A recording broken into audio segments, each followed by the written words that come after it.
he didn't play him right. He didn't think Barry would ever be a great running back. He wouldn't play Barry running back.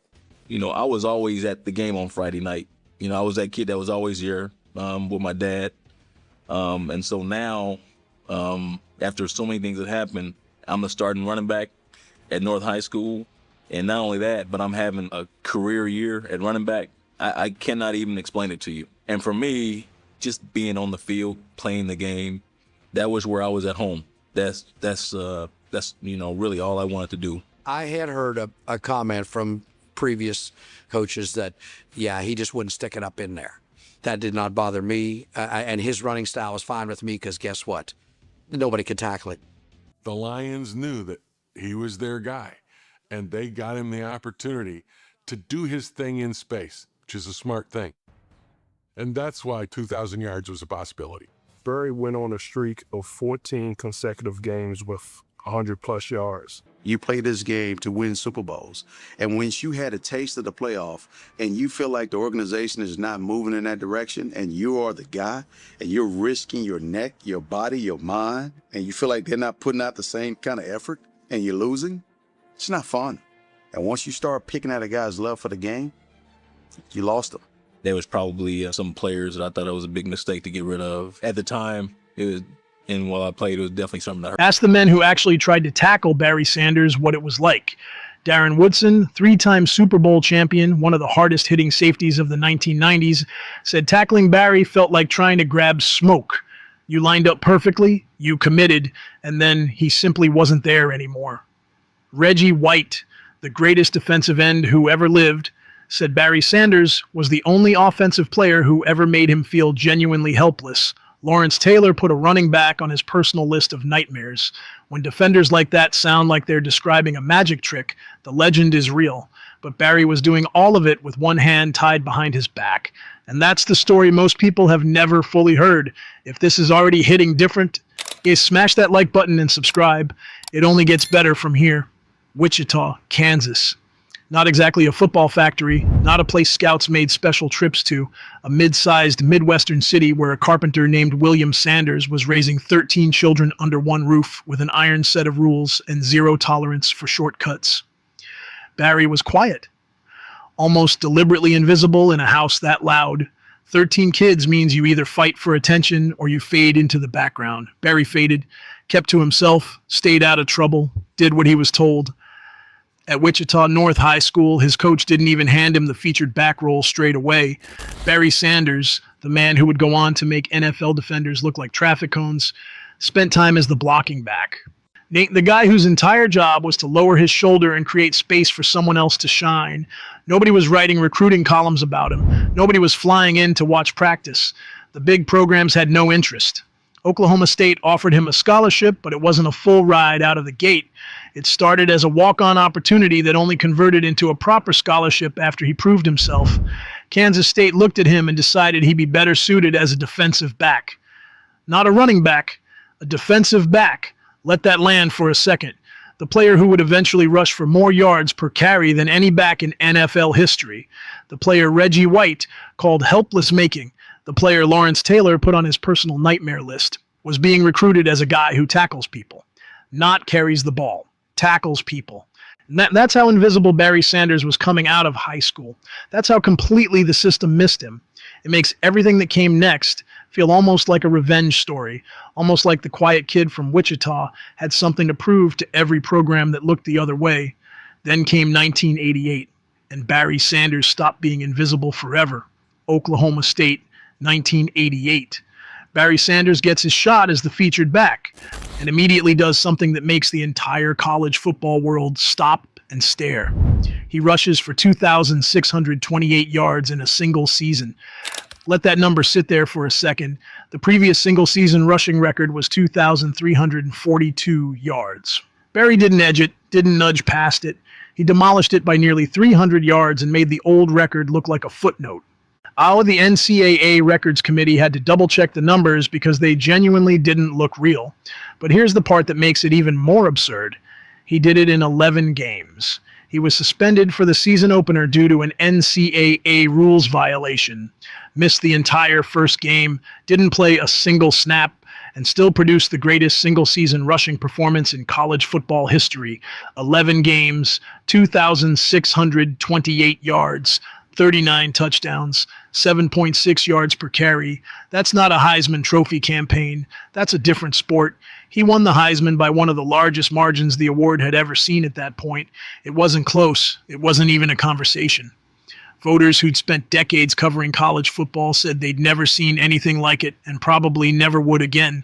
And then, before his senior season, before another shot at pushing those numbers even further, before every single major program in America that ignored him in high school came crawling back, Barry Sanders declared for the NFL draft. His coaches tried to talk him out of it. His teammates tried to talk him out of it. Half of Stillwater, Oklahoma tried to talk him out of it. Barry Sanders was already done listening. He was 20 years old. He'd just rewritten the record books in 11 games. He knew exactly what he was. He didn't need another college season to prove it to anyone. The NFL had no idea what was walking through the door. April 1989, NFL draft, 3rd overall pick, Detroit Lions on the clock. The Lions hadn't won a playoff game since 1957. 32 years of organizational mediocrity handed to one 21-year-old running back and a prayer. Their offensive line was, generously speaking, a collection of men who showed up on Sundays. Their quarterback situation was a revolving door that never stopped spinning. Their front office had a remarkable talent for drafting hope and producing disappointment. And into all of that, Barry Sanders walked in, strapped on a helmet, and immediately made everyone forget how bad the team around him was. Rookie season, 1,470 rushing yards, 14 touchdowns. NFL Offensive Rookie of the Year, first Pro Bowl, behind a line that opposing defensive coordinators openly described as exploitable. But the numbers weren't even the most interesting part. The most interesting part was how he was doing it. Every running back in NFL history planted a foot, slowed down slightly, redirected, then accelerated out of the cut. That's how human biomechanics work. And that's physics. You can't maintain full speed through a direction change. The body doesn't allow it. Barry Sanders didn't get that memo. His cuts happened at full speed, not close to full speed, full speed. Defenders who'd spent their entire careers reading running backs, anticipating cuts, timing tackles, they were suddenly grabbing air because the man changed direction without giving their eyes any warning signal to process. Film analysts were genuinely confused. Coaches couldn't explain it in meetings. Defenders couldn't solve it on the field. So defensive coordinators did something nobody had ever needed to do before. They started running zone defense against a running back. 2 defenders assigned purely to contain Barry, funnel him toward help, and hope for the best. It's an entire defensive philosophy invented specifically for one man. It didn't work either. And that was just Barry Sanders warming up. From 1993 to 1997, Barry Sanders was operating on a level that the NFL simply had no framework for. 5 consecutive first-team All-Pro selections, 5 straight seasons of 1,500-plus rushing yards. Not one dip, not one down year, not one season where age or injuries or a brutal defensive scheme slowed him down enough to matter. Just relentless, suffocating, defense-breaking production, year after year after year. The 1994 season was the peak of the peak. He rushed for 1,883 yards, caught 44 passes out of the backfield, and won the NFL MVP award. The Lions actually made the playoffs that year, won a wild card game against the Packers, and Barry rushed for 169 yards in that game alone. So one playoff game, 169 yards against a Packers defense that was genuinely good. Opposing coordinators that season weren't just game planning to stop Barry Sanders, they were game planning to survive him. There's a difference. Stopping implies you have a realistic solution. Surviving implies you're just hoping the damage stays manageable. Then came 1997, and Barry Sanders did something that still doesn't feel completely real. 2,358 rushing yards in a single season, the second highest single season total in NFL history at that point. He averaged 6.1 yards per carry, not for a game, not for a hot streak, for an entire 17-week season. He shared the NFL MVP award with Brett Favre, who was simultaneously having one of the greatest quarterback seasons in recent memory. Shared it with Brett Favre, and it wasn't controversial. Look, defenders that year stopped even pretending they had answers. One NFC defensive coordinator admitted privately that his entire game plan against Detroit was simply limit Barry to under 150 yards and call it a win. 150 yards. That was the acceptable loss. But every single one of these numbers has a context most people never talk about.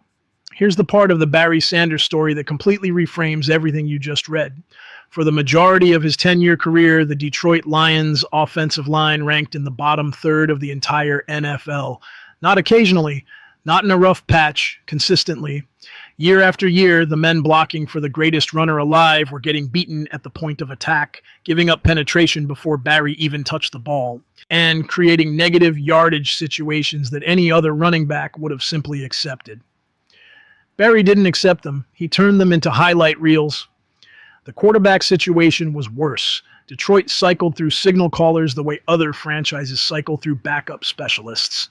No sustained passing threat, no offensive identity beyond handing the ball to Barry and watching. Defenses knew exactly what was coming on first and second down every single game and still couldn't stop it. Advanced metrics that weren't widely available during his playing days tell the full story now. Barry Sanders was personally responsible for approximately 70% of the Detroit Lions' entire offensive production during his peak seasons. Not a significant portion, not the majority. 70%. One man, one position. Is carrying an entire franchise's offensive output on his shoulders while the supporting cast rotated around him like background noise. His broken tackle rate, how often he escaped what should have been a certain stop, was unlike anything recorded for a back of his era.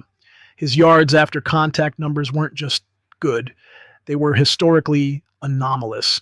Defenders who had him dead to rights, both hands on him, leverage established, Barry Sanders was still making them miss. Now, take those numbers, already legendary, already historic, and put him behind the 1990s Dallas Cowboys offensive line, or the San Francisco 49ers. Run that thought all the way through. The records he would have broken don't even bear thinking about. And then, at the absolute peak of all of it, Barry Sanders faxed a letter. July 28th, 1999.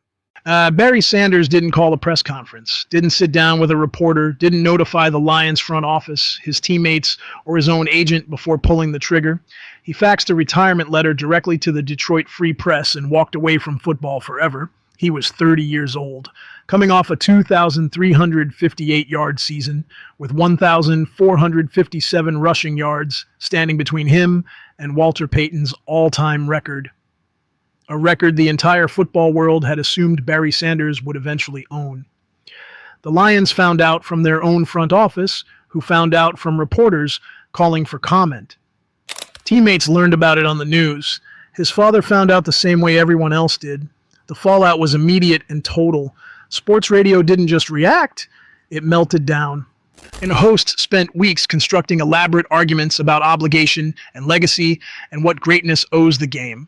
The Lions organization, blindsided and furious, launched legal action to recoup signing bonus money. The NFL itself got involved. For months, the story dominated every football conversation in America. Everyone had an opinion. Everyone called it selfish. Everyone said he owed it to Peyton's memory to break the record, owed it to Detroit fans who'd watched him carry a broken franchise for a decade, owed it to the sport itself. Here's what every single one of those people missed. Barry Sanders never played for records, never played for rankings or legacy debates or the comfort of sports radio hosts. He played on his own terms, completely, ruthlessly, without compromise, every single Sunday for 10 years. And when those terms could no longer be met, when the Lions showed zero commitment to building a real team around him, when another 5-11 season loomed on the horizon, he made the same decision he always made. He chose himself. That's not a betrayal. That's the most Barry Sanders thing Barry Sanders ever did. So where does Barry Sanders actually stand? 10 seasons, 10 Pro Bowls. He never had a bad enough year to miss one. Not once. 5 rushing titles. A career yards per carry average of 5.0, higher than Emmitt Smith, higher than Walter Payton, higher than LaDainian Tomlinson, higher than every back whose name enters this conversation. And he did it behind a bottom third offensive line on a franchise that never built around him, against defenses that schemed entirely for him every single week. And the GOAT running back debate has multiple legitimate answers. But Barry Sanders isn't just in that conversation. He might be the most statistically dominant back who ever played in the most difficult circumstances any all-time great ever faced. He made the impossible look boring. He made historic numbers look routine. He played entirely on his own terms and left exactly the same way. Some players chase greatness their entire careers. Barry Sanders just showed up on Sundays. Thanks for watching. Next video is going to hit just as hard. If Barry deserved better, the least we can do is hit like and subscribe. More of these coming. Click the screen right now. The next one hits even harder.